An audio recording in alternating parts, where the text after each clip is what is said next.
পৃথিবীতে কবিতা পড়ে কেউ সৎ হয় না, উপন্যাস পড়ে কেউ সৎ হয় না। তুমি একটা মানুষ দেখাইতে পারবে না যে কোনো সাহিত্য পড়ে সে তার নিজের জীবন দর্শন পরিবর্তন করেছে।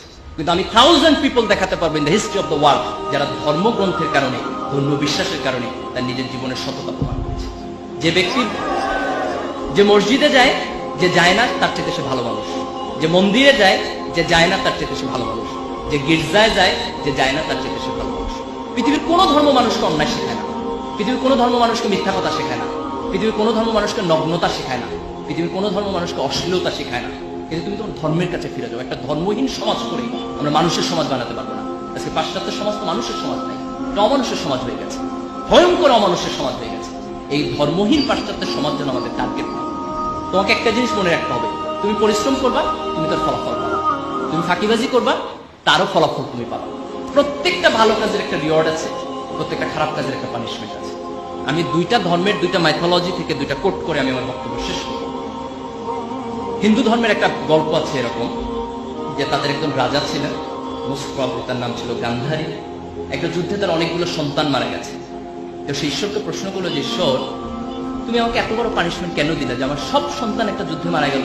আমি তো এরকম কোনো অন্যায় করি নাই, আমার যতটুকু মনে পড়ে আমি আমার জীবনে যাতে কোনো সিন, কোনো ক্রাইম আমি করি। ঈশ্বর তাকে বলতেছেন যে তুমি ছোটবেলায় যখন খেলাধুলা করতেছিলে, তুমি একদিন খেলার ছলে কিছু প্রজাপতি মেরেছে, প্রজাপতি মেরে তুমি তোমার গলায় মালা বানিয়েছে। বলছে ওই প্রজাপতি মারার পানিশমেন্ট হিসেবে আমি তোমার সন্তানকে এই যুদ্ধ হত্যা করেছি। সে হচ্ছে আমি তো এটা খেলার ছলে করেছি। ঈশ্বর বলতেছে আমিও এটা খেলার ছলে করেছি। This important.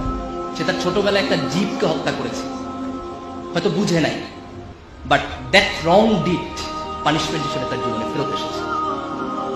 বুখারী শরীফে একটা হাদিস আছে যে প্রাচীন আমলের একজন মহিলা ছিলেন, তিনি খুব খারাপ মহিলা ছিলেন। তিনি একদিন রাস্তা দিয়ে যাচ্ছেন, হঠাৎ করে তিনি দেখছেন একটা কুকুর খুব পিপাসক্ত। খুব দয়া হলো কুকুরটা দেখে, এবং তিনি একটা কুয়া থেকে পানি তুলে নিয়ে এসে কুকুরটাকে খাওয়ালেন। এবং আল্লাহ রাসূল সে হাদিসে কোট করছেন যে এই যে একটা তৃষ্ণার্ত জীবের প্রতি তার অন্তরে কিছুটা দয়া সৃষ্টি হয়েছে, সেটার কারণে খোদা তার পুরাতন জীবনের সকল গুনাহকে মাফ করে দিয়েছে।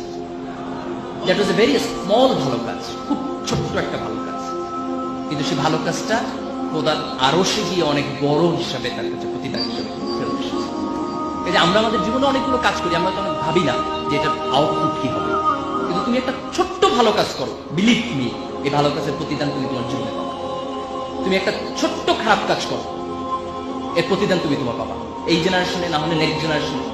কোরআনের একটা ঘটনা এরকম আছে যে মুসা আলাইহিস সালাম যখন খিজির আলাইহিস সালামের সাথে যাচ্ছেন, তখন খিজির আলাইহিস সালাম অনেকগুলো কাজ করেছেন যেগুলোর এক্সপ্লানেশন তিনি বোঝেন নাই, পরে দিয়েছেন। তার মধ্যে একটা কাজ ছিল যে একটা নগরে গিয়ে ওই নগরের মানুষটা তার সাথে দুর্ব্যবহার করেছে, কিন্তু